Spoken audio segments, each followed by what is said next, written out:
Oi, eu sou o Felipe e antes da história, deixa eu te contar uma coisa. Eu tenho alguns livros publicados de forma independente. E se você curte histórias de terror, o link para elas vai estar aqui embaixo. No meio do caminho é a história sobre o amor entre um casal de usuários de drogas. Assim Disse o Universo é um conto sobre determinismo. Satanás em Ré menor é sobre o pior lado humano na hora do desespero. Fios de Horror são mais de 10 histórias perturbadoras e, claro, 3 Pesadelos, que foi meu último livro lançado. Confere lá, e se você já leu, não se esquece de deixar a sua opinião. Agora sim, desliga as luzes, coloca os fones de ouvido e vamos pra história.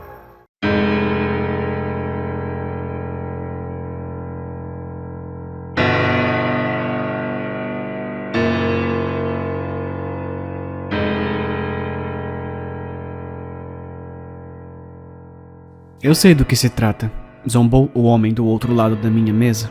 Você tá tentando descobrir se eu sou um psicopata, um viciado ou um criminoso profissional. Você tá tentando descobrir por que eu não posso simplesmente viver em uma caixinha de gesso e pagar meus impostos como todo mundo. Eu tô tentando descobrir quem você é, Marcos. Suspirei. E eu nunca chamaria ninguém de nenhuma dessas coisas. Uma pessoa é mais do que apenas os problemas que enfrenta. Problemas? Você não sabe nada sobre problemas. Eu posso não ser como aqueles desgraçados tristes por aí. Ele gesticulou para os outros sem teto que esperavam no corredor do centro. Mas eu tenho um grande problema. É por isso que eu tô aqui, Marcos. Por que você não fala comigo sobre o que tá incomodando você? Porque eu quero dormir sob as estrelas essa noite e não ser arrastado para alguma cela acolchoada com uma camisa de força. Inclinei-me para frente e levantei os óculos, acariciando meu queixo como se não conseguisse encontrar a coisa certa para dizer. Era um gesto desarmante que ajudava as pessoas a se abrirem comigo. Como assistente social especializada em moradores de rua, eu precisava de todas as estratégias úteis que pudesse obter. A maioria das pessoas com quem trabalhei me viam, na melhor das hipóteses, como uma perda de tempo e, na pior, como uma ameaça. Quanto mais eu entender, mais eu posso te ajudar. Isso é tudo que eu quero, Marcos. Ajudar você. Você me deixa fazer isso? O loiro de 20 e poucos anos do outro lado da mesa revirou os olhos, vermelhos e com marcas escuras por falta de sono. Fora isso, porém, Marcos não era um caso típico. Ele estava bem vestido e barbeado, embora seu terno já tivesse visto dias melhores e seus olhos exibissem sinais vermelhos e com marcas escuras de insônia. Olha, se eu falar sobre isso, pode haver consequências. Consequências horríveis. Pode até trazê-la para sua vida. E eu não quero ser responsável por isso. Eu já tenho merda o suficiente para lidar. Marcos agarrou os braços de sua cadeira e se levantou. Se ele saísse por aquela porta, eu tinha certeza de que nunca teria outra chance de conseguir a ajuda que ele precisava. Marcos, diz em seu arquivo que você nunca dorme 2 vezes no mesmo lugar. Por que isso? Marcos fez uma pausa, com a mochila desgastada na metade das costas. Através das costuras salientes pude ver sua barraca, seu saco de dormir e suas roupas, todos cuidadosamente guardados lá dentro. É por causa dela, não é? Marcos sentou-se novamente. Você tem que me prometer que eu não vou ficar preso em lugar nenhum. O jovem murmurou rispidamente. E que se eu for pego pela polícia ou algo assim, você vai fazer o seu melhor para me libertar na noite seguinte. Eu preciso que você prometa tudo isso. E seja sincera. Olha, eu sei que é uma tarefa difícil e não tem problema em dizer não. Eu vou simplesmente sair por aquela porta. Você preencherá o seu pequeno formulário e nós dois podemos fingir que essa conversa nunca aconteceu. Enquanto ele olhava para mim do outro lado da mesa, com aqueles olhos azuis comoventes e insônios, tive a estranha sensação de que era ele quem estava com pena de mim. Marcos, agarrei a mão do jovem solenemente. Prometo que farei tudo ao meu alcance para atender às suas condições, caso elas surjam. Marcos olhou em volta, como se quisesse se assegurar de que ninguém mais estava ouvindo. Reconheci a expressão perturbada em seu rosto. Ele estava lutando para se convencer a abrir seu mundo interior para um estranho. Deixei-o ficar sentado em silêncio por um tempo, sabendo muito bem que, naquele momento, o que aconteceria a seguir dependia de Marcos. Às vezes, é tão certo que parece errado, sabe? Ele disse de repente. Você já esteve em uma situação como essa? Você encontra o emprego perfeito, a namorada perfeita ou a oportunidade perfeita, mas há algo estranho nisso. Entende o que eu quero dizer? Eu balancei a cabeça. Foi assim com o apartamento. Marcos continuou. O meu aluguel estava acabando e eu não conseguia encontrar nenhum lugar que não estivesse a 1 hora de distância do trabalho ou que fosse uma fraude total. Então, eu encontrei 2 quartos, um banheiro legalzinho, recém-formado, mas em um lindo prédio antigo. Era tão perto do meu trabalho que eu poderia caminhar até lá. E o preço era menos da metade do que eu estava acostumado a ver. Folheei o contrato procurando uma pegadinha, mas não havia nenhuma. O local foi alugado por um pequeno grupo de administração imobiliária que possuía apenas alguns edifícios. Eu parecia um locatário confiável, disseram eles, e acho que gostaram disso. Marcos riu amargamente.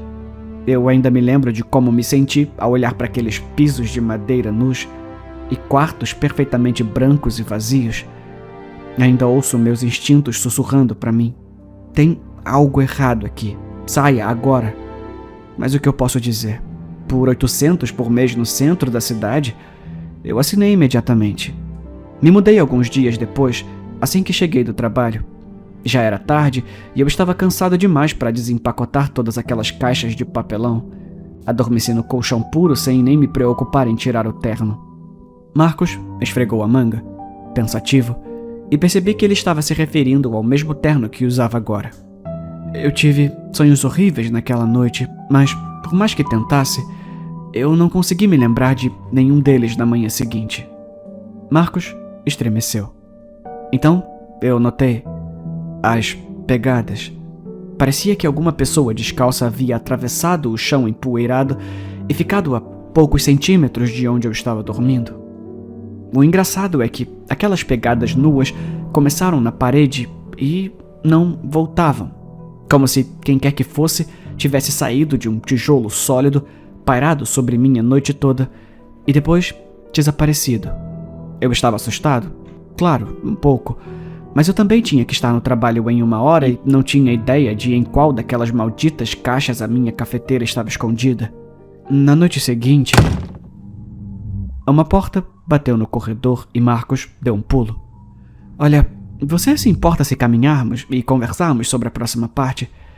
Eu preciso de um cigarro e realmente não gostaria de contar essa parte da história dentro de algum lugar. Apenas no caso de... Era minha política nunca me encontrar fora do escritório. Eu tinha ouvido histórias horríveis de assistentes sociais que foram assaltados à mão armada, esfaqueados e espetados com agulhas sujas ou simplesmente se apegaram demais e ultrapassaram os limites do profissionalismo de maneiras que arruinaram suas carreiras. Não sei por que eu abri uma exceção para Marcos. Talvez eu também precisasse de um pouco de ar fresco. Havia algo claustrofóbico em sua história, na maneira como seus olhos percorriam a sala. Depois do trabalho, no segundo dia, eu fiquei exausto. Um cliente exigente com um problema complicado me prendeu ao telefone o dia todo e o estresse queimou a imagem daquelas pegadas assustadoras da minha mente. Quando entrei pela porta, tirei os sapatos, bebi um copo d'água e caí de cara no colchão. Eu só queria tirar uma soneca e depois continuar desfazendo as malas, mas quando acordei, já estava escuro e...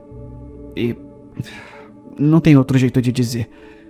Alguém estava mastigando os meus dedos dos pés. Eu parei de andar. Eu sei o que você está pensando. Marcos zombou. Parece loucura. Meu cérebro também não queria aceitar. Eu não queria acreditar que uma velha, nua, com cabelos brancos caindo até a cintura, estava roendo o meu pé com a boca cheia de dentes torcidos. Eu gritei alto o suficiente para acordar meio quarteirão e chutei bem no rosto dela. Ou pelo menos eu tentei. Meu calcanhar passou por ela como se ela nem estivesse lá. Não importa o quanto eu chutasse, me contorcesse, lutasse, não importava. Ela apenas continuava mordendo. Quando fugi, ela deslizou atrás de mim no chão como uma maldita cobra desossada, sempre mordiscando, lambendo o sangue das marcas de mordidas em minhas pernas. Atirei panelas, facas, eu rezei Pai Nosso e até bati nela com uma vassoura. Nada funcionou. No final, eu saí correndo do apartamento, descalço e sangrando, com 2 dedos faltando. Claro, meus vizinhos chamaram a polícia, mas quando eles voltaram para dentro comigo, foi como se ela nunca tivesse estado lá. Eu tava uma bagunça. Marcos continuou. Acho que realmente chorei no ombro do policial. O hospital quis me manter em observação por alguns dias e eu disse sim para tudo. Quer dizer, eu com certeza não queria voltar para minha casa e não estava em condições de trabalhar. Cada vez que eu olhava para os meus pés, a realidade me atingia como um soco no peito. Uma velha, fantasmagórica, realmente saiu da parede do meu apartamento e realmente comeu meus 2 dedos do pé direito. Os cortes estavam tão perfeitos como se eu tivesse nascido sem eles. E também não havia sangue no apartamento. Foi como se ela tivesse absorvido tudo. Então, ninguém mais conseguia ver a velha que atacou você. Eu resumi. Não é como se eu não tivesse provas. Eu posso mostrar os dedos que faltam se você quiser. Marcos se ajoelhou para tirar o sapato. Não tem necessidade disso. Eu me movi para detê-lo e ao fazê-lo senti uma lacuna irregular na carne do braço sob o seu terno. Durante os poucos segundos que meus dedos roçaram nele, não pude deixar de notar que a lacuna tinha o mesmo tamanho e formato de uma boca humana. Marcos ficou de pé, olhando para o sol poente com um suspiro. Eu achei que estaria seguro no hospital. Quem não acharia?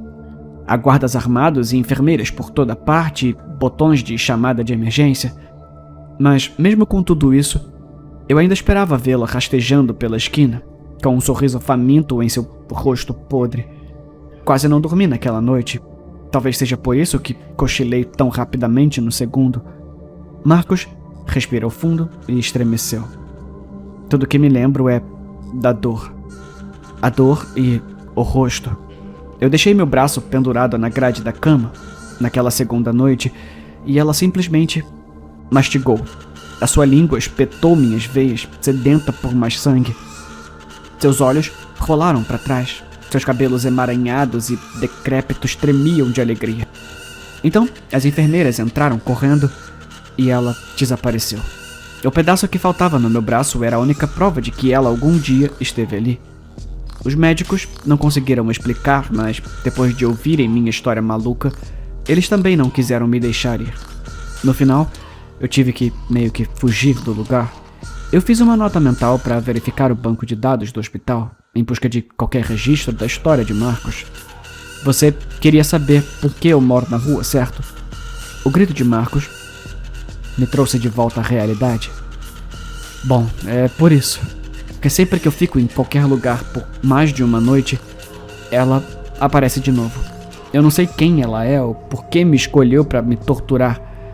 Tudo que eu sei é que, se algum dia eu passar 2 noites em algum lugar, eu tô perdido. É por isso que eu preciso que você me ajude. Certifique-se de que, aconteça o que acontecer, eu nunca durma na mesma cama 2 vezes. Caso contrário, ela... Marcos fungou. Fiquei surpresa ao ver lágrimas escorrendo pelo seu rosto. Ela não para nem nos ossos, cara. Ela vai me drenar até não sobrar mais nada. Não consigo lembrar o que disse sobre isso ou como concluí minha entrevista com Marcos. Eu apenas dei a ele meu cartão e desejei boa sorte enquanto tentava fingir que minha mente não estava fervilhando com as imagens perturbadoras de sua história bizarra. Quando finalmente me acalmei, percebi que não tinha agendado uma segunda consulta com Marcos, nem mesmo estabelecido uma forma de contactá-lo novamente. Eu teria que contar com ele para entrar em contato comigo, o que, considerando sua falta de moradia, não era provável. A culpa me consumiu enquanto eu digitava nossa conversa e guardava o arquivo. Marcos nunca mais voltou ao centro depois da nossa conversa, e eu sabia que não deveria ir procurá-lo. Tenho vergonha de admitir que, depois de alguns anos, esqueci completamente dele, até receber o telefonema. No entanto, não foi o jovem angustiado de terno que me procurou. Era um policial de alguns estados de distância. Ele estava entrando em contato comigo, disse ele, por causa de algo meio estranho que aconteceu na prisão do condado. Marcus Reginald Brownwell, um homem caucasiano, 31 anos, havia sido detido alguns dias antes por vadiagem. Desde então ele era um problema sem fim, gritando sobre a necessidade de trocar de cela. Quando Marcos não conseguia o que queria, ele ficava violento, se mutilava. O diretor o transferiu para a solitária por 3 dias. O policial que ligou não sabia dizer exatamente o que havia acontecido com Marcos naquele período. Todas as malditas câmeras estavam desligadas por algum motivo. Ele poderia, no entanto, me dizer o que sobrou de Marcos depois. Um macacão vazio e uma mancha gordurosa e repugnante no chão. É a coisa mais estranha, sabe? Eu podia ouvir o policial coçando a cabeça do outro lado da linha. Nós achamos que ele escapou de alguma forma, e já que ele continuou ligando para você e perguntando por você e dizendo que você iria tirá-lo de lá, não importa o que acontecesse, bem, achamos que você poderia saber alguma coisa, doutora. O sorriso de escárnio em sua voz me disse tudo o que eu precisava saber sobre sua visão da minha profissão, mas quase não percebi. Meus pensamentos estavam fixados nas últimas palavras que ele disse, me ligando de novo e de novo, perguntando por mim, dizendo que eu ia tirá-lo de lá de qualquer maneira. Claro, Marcos tinha meu número antigo. Quando mudei de emprego para trabalhar em uma ONG, atualizei minhas informações de contato com todos os contatos que pude encontrar, mas não conseguia encontrar Marcos. E se eu fosse honesto comigo mesma, eu sabia o verdadeiro motivo. Eu tinha ficado muito perturbada com a história de Marcos para fazer o meu trabalho direito. Não anotei as informações dele quando deveria e, como resultado... Bom, tive o primeiro sonho ontem à noite. O puro horror daquilo. E o fato de que, depois disso, não consegui me lembrar de nenhuma parte, me fizeram pensar em Marcos.